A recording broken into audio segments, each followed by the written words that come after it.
Hi everyone, it's Liam here from Rating the Races. So I've had a look at these races before I've looked at the handicap marks, the new handicap marks. So some of what I may say may be that I'm hoping for, if it gets £3 or £4, it could be good, and then the horse has actually got 6. But I'm trying to give you my initial analysis, and then the handicap analysis will follow probably later today once I've gone through those as well. And this is obviously part 2 of the video, so I haven't done any Leopardstown because that's got its own video, the Dublin Racing Festival, which you can find on my YouTube channel. So let's look at Race at Sandown, won by Peking Opera, who showed his flat speed late on to beat the Good Doctor. And to be fair, the Good Doctor had actually achieved a good R figure last time out, 137.9, winning at Fontwell. That was a good performance, and Peking Opera demonstrated that he's definitely going to be, good enough to compete at this level. He was getting all the weight, being a 4-year-old.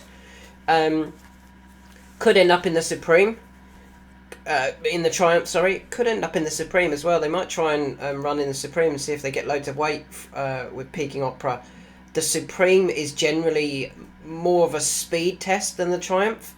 And with that in mind, the fact that Peking Opera obviously has the flat form. And it'll be interesting to see where they go with Peking Opera next. They could obviously run in the Adonis, the 2-mile juvenile, or they could run in the Dovecote. And as I said, it'll be interesting to see whether they stick to juvenile company or revert to juvenile company, or whether they try the Dovecote and see whether they're ready for the Supreme Novice. It was a very good performance from Peking Opera, to be fair. I think they might go the Supreme Novice route. I think they might go Dovecote Supreme Novice now, off the back of that good performance at Sandown. Moving on to the 2 o'clock at Sandown, the handicap chase, won by Harper's Brook, who ended up having nothing to beat. Saint Segal unseated early. I said his jumping was an issue. And I then my selection was in Excelsis Dio, on the back of all the others had issues, and Harper's Brook had the issue of not wanting to find a lot.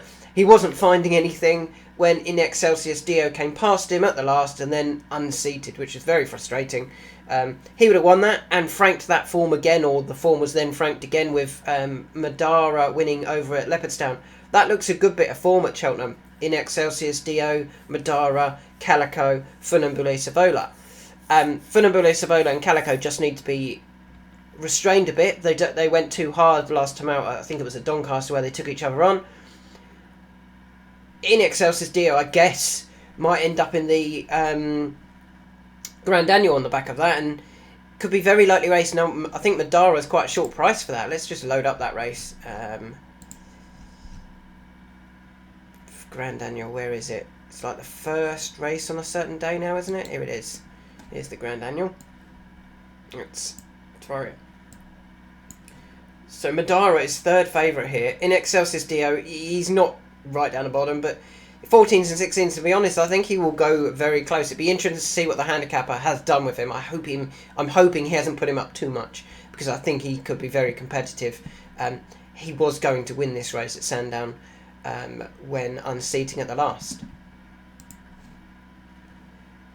Moving on to the 2:15, the Edinburgh National. Now, this is a race that I'm just interested in a horse because he's now completed 3 of his last 4, and that's Enrillo. Now, I don't think Enrillo quite wants this far, and Inishaw absolutely smashed him, to be honest. They were miles clear.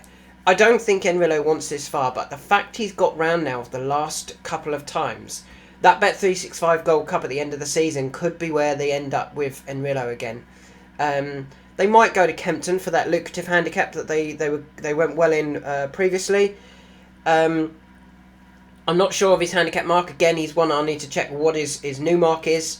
I'm hoping that he might have just stayed as he was, or even dropped a pound, because Inishaw beat him so comfortably that you can't go, well, he goes up 7, Inishaw, and Enrillo goes up 2. That would not make sense for me. So Enrillo's one that I'm interested in potentially going forward. The fact that he's now completed 3 of his last 4 times. The other time he fell. It's not that he's pulling up, so he is getting round and completing his races, and he is well handicapped on the back of that. Just probably needs to find a race that suits him, and I think obviously we know that Bet365 Gold Cup at the end of the season does, and he could be interesting there. Moving on to the 2:35 at Sandown, the Grade 1. It was very sad to see Homer Zelen come down at the last, I think it was, or the second last. and unfortunately lose his life. He was such a consistent horse, one of the most consistent horses in our figures that I've seen in ages. Okay, they weren't always the top class R figures, they weren't Constitution Hill level R figures or Ile Francais R figures, but they were very consistent. He was running another good race when coming down. To be honest, I thought this was the best ride of the day on Nickelback from James Best, winning for Sarah Humphreys.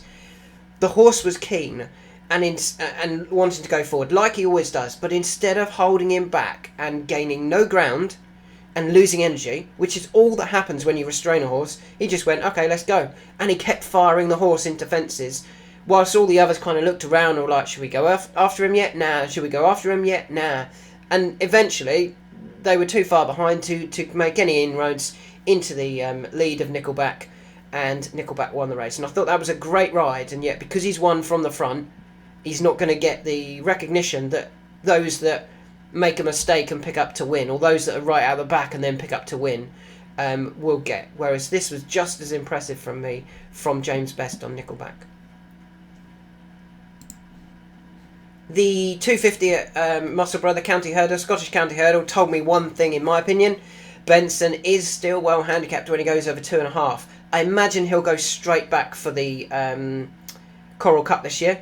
Last year they went more Battle Hurdle, which they won, and then Coral Cup, and maybe that race just came a bit too soon for him, the second race, the Coral Cup, and he disappointed. He didn't jump well and he pulled up.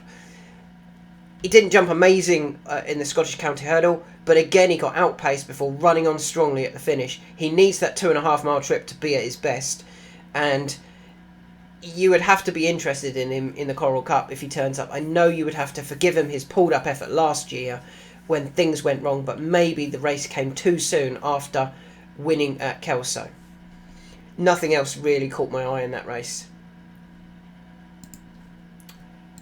Moving on to the Virgin Bet Heroes Handicap, disappointed that Green Book wasn't there. Green Book would have won that in my opinion still. Another disappointing one was Ed Keeper, who pulled up. He went forward, actually never looked like he was going to win, and I think that kind of demonstrates why jockeys should not be trying to win cosily in races. So last time out at, was it Newbury? Cheltenham, on heavy going, Sam Twiston-Davies tried to win on Ed Keeper cosily. He didn't want to move. He made a mess of the last and then couldn't run down the front two, Butch, and I can't remember who was second. If he had been ridden to win that properly, he would have won that race. Okay, he would have gone up in the weights and then he wouldn't have won this. Granted, but he didn't win this either. And he's now wasted 2 races for a horse that is very well handicapped, and they may have to find an easier race for him now to get his confidence back and to get him going back the right way. He is well handicapped, but by trying to win sneakily and cosily without asking for much of an effort, they've ended up losing 2 races rather than having won one and then disappointed in another. St. Davy was good. I am interested in Good Look Charm, who, although clearly wanted this 3 mile trip, I don't think was given the best of rides, unfortunately. I think Ben Godfrey didn't look the strongest in the saddle and didn't look to be getting the horse in the right position at the right time, to be honest.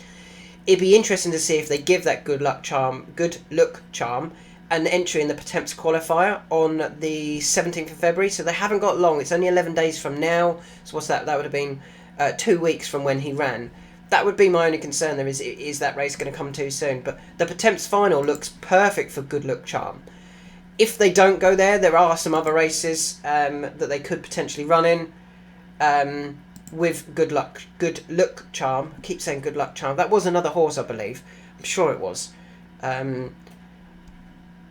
Yeah, he's definitely one to keep an eye on, particularly when a top-class jockey gets on board. Maybe Harry Cobden rides him somewhere.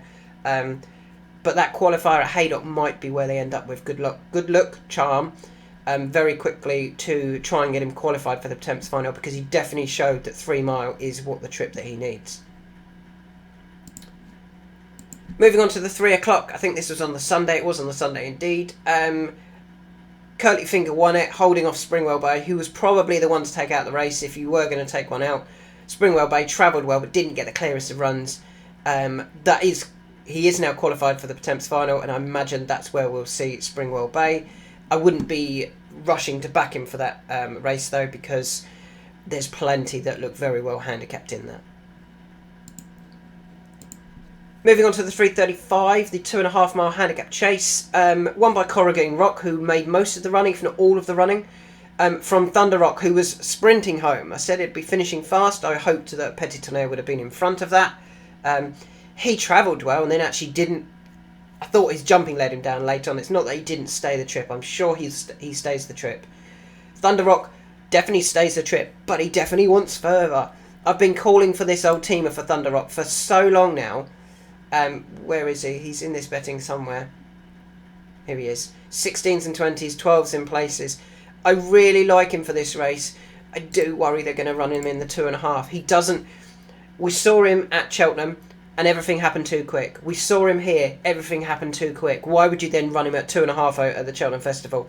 Why don't you run him in over 3 miles in a race that you sponsor, as in the owners sponsor that race? He's perfect for it. I really hope Thunder Rock runs in the Ultima. Petit Tonnerre, I think there are races that he could certainly run in. Maybe they don't go to Cheltenham now with him, off the back of that disappointing run. But there are plenty of others that they could run in. There's this race at Newbury, just after Cheltenham, 2.5 mile handicap. It's worth 20 grand to win.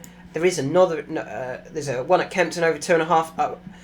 The fact that he maybe didn't stay 2.5, but doesn't want 2, he's not quick enough for 2, maybe this Kempton trip will be ideal. I think he has run at Kempton before, and he ran okay. Let me just load up his form. Actually, I can find it here, can't I?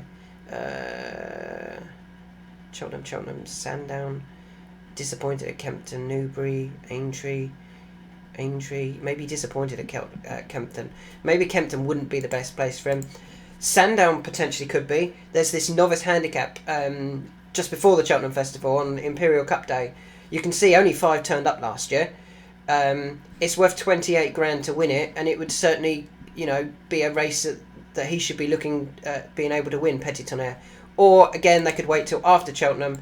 Actually, this is just before. So, with the Great Gold Cup, you might find that he may lack experience for this race. So, probably, I would be either looking at the Sandown race over 2.5 or the Newbury race over 2.5. Isn't quite as good a race, and I don't think they would quite get the horses that end up in the Great Gold Cup.